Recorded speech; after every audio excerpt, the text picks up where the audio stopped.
Downfall of West Bengal. East India का financial hub कहा जाने वाला बंगाल कभी अंग्रेजों की सबसे पहली पसंद हुआ करता था और इसलिए ईस्ट इंडिया कंपनी ने 1870 में सबसे पहला पोर्ट यहीं पर भारत में बनाया था। अपने जूट और मलमल की कारीगरी के लिए बंगाल पूरी दुनिया में जाना जाता था। जहां एशिया में सप्लाई होने वाला टेक्सटाइल में बंगाल अकेले 50% रिक्वायरमेंट पूरी करता था और इसलिए Bengal financial capital of India भी कहा जाता था। अपने कल्चर और हेरिटेज में रिच बंगाल ने कई सारे स्पिरिचुअल लीडर्स दिए हैं, जैसे कि स्वामी विवेकानंद, रामकृष्ण परमहंस और चैतन्य महाप्रभु। इसके साथ ही कई नोबेल प्राइज विनर्स भी इसी बंगाल से आए, जैसे कि रविंद्रनाथ टैगोर, अमर्त्य सेन और अभिजीत बनर्जी जैसे लोग। इसके साथ ही आज अगर आप देखेंगे तो भारत की सबसे बड़ी पब्लिक लाइब्रेरी भी आपको बंगाल में ही देखने को मिलेगी। एशिया का सबसे बड़ा फ्लावर मार्केट आपको बंगाल में ही देखने को मिल जाएगा। इंडिया के इंडिपेंडेंस के बाद 1961 में बंगाल के पर कैपिटा इनकम महाराष्ट्र से कहीं ज्यादा आगे हुआ करती थी और वो सबसे ज्यादा रिच स्टेट होता था। लेकिन आज बंगाल की ऐसी स्थिति हो गई है कि वो इम्प्रोवाइज स्टेट्स छत्तीसगढ़ से भी पर कैपिटा इनकम में काफी ज्यादा पीछे चला गया है। और ऐसा कई डेटा कहते हैं कि भारत के 1/4 जो बैगर्स यानी कि भिखारी हैं वो सिर्फ बंगाल में ही पाए जाते हैं। आज बंगाल कई सारे पॉलिटिकल क्लैशेस का सामना कर रहा है, जहां पर वहां के लोग पॉवर्टी से काफी बुरी तरीके से जूझ रहे हैं। तो इस वीडियो में आज हम बात करने की कोशिश करेंगे किस तरीके से बंगाल, जो भारत का सबसे रिच स्टेट हुआ करता था, वो इस पॉवर्टी के रास्ते पर कैसे आ गया और हमारे पॉलिटिकल लीडर्स का इसमें क्या सबसे बड़ा रोल रहा है। और आइए दोस्तों इसमें जानने की कोशिश करते हैं क्यों बर्बाद हो रहा है बंगाल। दोस्तों अगर बंगाल को 1955 में देखें तो इंडिया के करीब 24% इंडस्ट्रियल प्रोडक्शन बंगाल में हुआ करता था। इसके साथ ही करीब 27% लोग इंडस्ट्रीज में एम्प्लॉयड थे बंगाल के। यही डेटा अगर 2007 में आकर देखें तो इंडस्ट्रियल प्रोडक्शन के मामले में बंगाल सिर्फ 3.9% है और इंडस्ट्रियल एम्प्लॉयमेंट सिर्फ 4.9%। तो इतना बड़ा फॉल होने के पीछे कई सारे बंगाल में रीजंस हैं। इंडिया के इंडिपेंडेंस होने के बाद 1960 तक कांग्रेस का रूल हमेशा चला करता था बंगाल में और जो पॉलिटिकल पार्टी थी वो कांग्रेस ही हुआ करती थी। लेकिन सिचुएशन समय के साथ चेंज होती गई। जब 1965 आया तो वहां से बंगाल का फॉल शुरू हो गया। और अगर हम देखें तो इंडिया पाकिस्तान वॉर होता है 1965 के बाद और उसी समय बंगाल को सबसे पहला झटका लगता है, क्योंकि ये वो समय था जब बंगाल के जितने एम्प्लॉयड लोग थे उसके करीब 45% इंडस्ट्रियल इक्विपमेंट्स में काम किया करते थे। इसका मतलब ये है कि जो भी रेलवे में काम हुआ करते थे, इंजीनियरिंग, वो सब मोस्टली बंगाल में हुआ करता था। लेकिन जब इंडिया पाकिस्तान वॉर शुरू होता है तो गवर्नमेंट को पूरी तरीके से फोकस वॉर पे करना होता है और रेलवे के बजट काफी घटा दिए जाते हैं, जिस वजह से नए व्हीकल्स, नए डिब्बे बन नहीं पाते हैं और जो पैसा इंजीनियरिंग इक्विपमेंट बनाने के लिए चाहिए था ताकि एम्प्लॉयमेंट काफी तेजी से बढ़ सके, वो नहीं हो पाया और यहीं से बंगाल सबसे पहले फॉल करने लगा। दूसरी बड़ी प्रॉब्लम जो 1965 के बाद शुरू हो रही थी वो थी कि लेफ्ट पार्टियां काफी तेजी से बंगाल में आ रही थी। ये पार्टीज का मोस्टली फोकस होता है लेबर के ऊपर कि लेबर्स को किस तरीके से ऊपर उठाया जा सके। और ये वही टाइम था जब लेबर की स्ट्राइक्स काफी तेजी से बढ़ने लगी थी बंगाल में और कई सारी जो इंडस्ट्रीज थी वहां पर लेबर स्ट्राइक पर चले जाते थे, जिस वजह से इंडस्ट्रीज लगातार बंद होने लगी। 1967 से 1970 के बीच में बंगाल में कई सारे स्ट्राइक्स और लॉकआउट्स हुए। लॉकआउट्स वो होता है कि जब मैनेजमेंट ही मना कर दे कि इन लेबर्स के साथ हमें काम नहीं करना है। और यही अब अगर टाइम देखें तो इसी समय सबसे पहले इंडियन नेशनल कांग्रेस नीचे गई और इसी समय सीपीआई करीब 80 सीटों के साथ सबसे ज्यादा सीट लेकर आई थी बंगाल में और यहीं से बंगाल बदलना शुरू हो गया। इन लेबर स्ट्राइक्स का सबसे बड़ा असर बंगाल में होने वाली इंडस्ट्रीज में पड़ा, क्योंकि जितनी भी कंपनियां थी वो ऐसी एनवायरनमेंट में काम नहीं करना चाहती थी जहां पर फ्रीक्वेंटली कई सारी स्ट्राइक होती थी। और बहुत सारी इंडस्ट्रीज ने अपने आप को सेफ स्टेट्स में शिफ्ट करना शुरू कर दिया जहां पर लेबर्स की इतनी ज्यादा प्रॉब्लम ना हो, जहां पर ज्यादा स्ट्राइक ना हो और यहाँ पर इंडस्ट्रीज अब गिरना शुरू हो गई थी बंगाल में। बंगाल की सबसे बड़ी स्ट्रेंथ थी वहां पर पाए जाने वाला कोर्स और मिनरल्स, जिस वजह से बंगाल के पास हमेशा एक एडवांटेज रहा करता था बाकी स्टेट्स के मुकाबले। यही सेम चीज बिहार के साथ भी था। लेकिन इसके बाद गवर्नमेंट इंडिया लेकर आती है फ्राइट ड्यूलाइजेशन पॉलिसी, जिसमें आप कहीं से भी मिनरल्स और कहीं भी कॉल्स आप निकालते हैं उसके बाद आपको सेम रेट ही पे करना होता है, जिस वजह से कंपनीज ने डिसाइड किया कि हम कोल तो यहाँ से निकाल लेते हैं लेकिन हम इंडस्ट्रीज अपनी सेटअप गुजरात की साइड करेंगे या फिर उन जगहों पर जहां पर पोर्ट्स हो, जहां से ट्रेड काफी ज्यादा इजी हो जाए। अब ये जो एडवांटेज बंगाल को मिलना था वो उनके पास से चला गया। यही सेम चीज बिहार में भी हुई कि कंपनीज वहां पर आती, वहां से कोल मिनरल से निकालती हैं और उसके बाद वो अपने उन स्टेट्स में जाकर इंडस्ट्रीज सेटअप करती हैं जहां पर पोर्ट्स होते हैं, ताकि वहां पर इजीली ट्रांसपोर्टेशन किया जा सके और कंपनीज इजीली वहां पर पैसे कमा सके। तो यहाँ पर जो जॉब के बड़ी अपॉर्चुनिटी बंगाल में बनाई जा सकती थी, जब अगर इंडस्ट्रीज भी वहीं सेटअप होती हैं, फ्राइट ड्यूलाइजेशन पॉलिसी नहीं लाई जाती तो बंगाल में एक मास लेवल पर एक जॉब अपॉर्चुनिटी क्रिएट होती, जो कि नहीं हो पाई। बंगाल की left party the labour supportive government थी। ये मोस्टली फोकस किया करते थे स्मॉल स्केल इंडस्ट्रीज पर ताकि लेबर्स को काफी तेजी से सपोर्ट कर सके। इसलिए अगर हम देखें तो 1989 में महाराष्ट्र से कहीं ज्यादा जॉब्स स्मॉल स्केल इंडस्ट्रीज में बंगाल प्रोवाइड कर रहा था, जिस वजह से छोटे जॉब्स तो काफी ज्यादा क्रिएट हुए। लेकिन किसी भी स्टेट के ग्रोथ के लिए सबसे इंपॉर्टेंट है बड़ी इंडस्ट्रीज, क्योंकि वहीं से बड़े वेल्थ क्रिएट होते हैं, वहीं से स्टेट को ज्यादा रेवेन्यू मिलता है, ज्यादा टैक्सेस मिलते हैं। अब यहाँ पर गवर्नमेंट के कई सारे स्मॉल स्केल इंडस्ट्रीज को सेटअप किया, लेकिन वहाँ पर गवर्नमेंट को काफी हेल्प करनी पड़ती थी और उनके बदले में गवर्नमेंट को टैक्स काफी कमाया करते थे, जिस वजह से देखे तो समय के साथ बंगाल का टैक्स कलेक्शन काफी रिड्यूस होता गया और बंगाल की जो गवर्नमेंट के पास पैसा होना चाहिए था इंफ्रास्ट्रक्चर डेवलप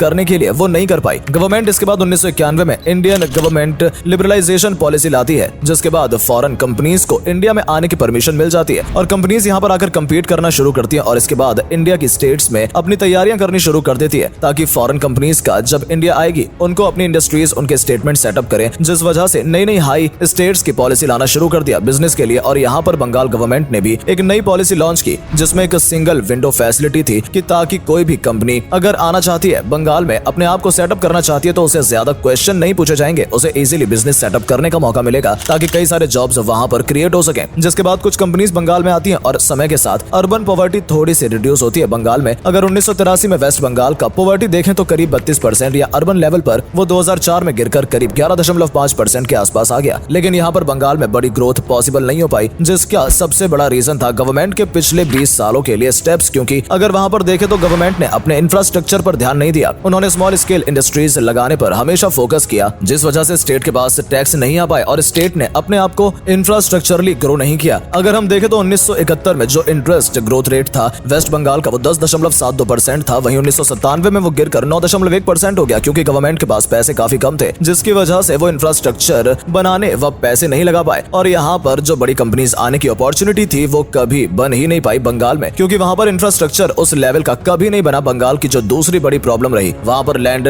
एक्विजिशन हमेशा से प्रॉब्लम रही है, क्योंकि बंगाल एक एग्रीकल्चर स्टेट है। वहां पर जब लैंड एक्विजिशन करना होता है किसी कंपनी को तो उनको सबसे बड़ी मुश्किल होती है वहां के लोगों से लैंड लेने में। इनका सबसे बड़ा अगर हम इशू देखें तो सिंगूर का जो मामला हुआ था, जब टाटा ग्रुप अपने टाटा नैनो बनाने के लिए प्लांट सेटअप कर रही थी, वहां पर एक नई लीडर आती है ममता बनर्जी, जिसने अपने पार्टी को उसी समय से एक्सपेंड करना शुरू किया और उन्होंने बड़ा आंदोलन किया। जिसके बाद टाटा को अपने नैनो के लिए जो प्लांट लगाना था वो जाकर गुजरात में लगाते हैं। तो यहाँ पर जो अपॉर्चुनिटी बंगाल में आनी थी वो पूरी तरीके से गुजरात के पास चली गई। अगर वहां पे टाटा का प्लांट सेटअप होता तो एक मास लेवल पे जॉब अपॉर्चुनिटी क्रिएट होती, लेकिन वहां जो लोकल लीडर्स हैं वो अपने पॉलिटिकल टसल्स में हैं ताकि वो पावर में आ पाए, और इसने काफी बड़ा एडवांटेज दिया ममता बनर्जी को। जिसके बाद 2011 में वो पॉलिटिक्स में सबसे बड़ी अचीवमेंट करते हुए वहां की सीएम बनती है। लेकिन ममता बनर्जी के पावर में आने के बाद भी बंगाल के कुछ खास बदलाव नहीं हुआ, क्योंकि अगर 2012 से 2017 के बीच में देखें तो वेस्ट बंगाल का ग्रोथ रेट सिर्फ 4.5% था, वहीं इंडिया का एवरेज परसेंटेज 7.1% है। इस लो ग्रोथ रेट के पीछे जो सबसे बड़ा रीजन है कि जब बंगाल में स्मॉल स्क्रीन इंडस्ट्रीज सेटअप की गई थी उसके बाद कैजुअल लेबर की संख्या काफी बढ़ गई। वहां पर सबसे ज्यादा करीब 3.5% अनऑर्गेनाइज्ड मैन्युफैक्चरिंग हुआ करती थी। अब यहाँ पर कैजुअल लेबर की संख्या बंगाल में काफी ज्यादा है, क्योंकि उनको सुबह जाते हैं, उनको शाम को पैसा मिलता है और फिर वो घर आकर अपना खर्चा चलाते हैं। अगले दिन फिर वो उसी काम पर जाते हैं और वहां से पैसा लेकर आते हैं। तो यहाँ एक कैजुअल लेबर की संख्या काफी ज्यादा है। बंगाल में सबसे बड़ी प्रॉब्लम यहाँ पर पॉवर्टी नहीं है, वहां पर लो इनकम वहां पर सबसे बड़ा प्रॉब्लम है, क्योंकि लोग जॉब की अपॉर्चुनिटी तो किसी न किसी तरीके से बना ही चुके हैं। लेकिन बंगाल की सरकार ने लेबर काफी इक्वल रखने में भी ये सोच इंडस्ट्री में भी काफी ज्यादा पीछे रह गया है, जो आज बंगाल काफी बुरी तरीके से झेल रहा है। तो दोस्तों आपको क्या लगता है कि बंगाल कभी अपनी पहली वाली छवि बना पाएगा? हमें कमेंट करके जरूर बताएं। वीडियो अच्छी लगी हो तो वीडियो को लाइक और शेयर करना बिल्कुल ना भूलें। धन्यवाद।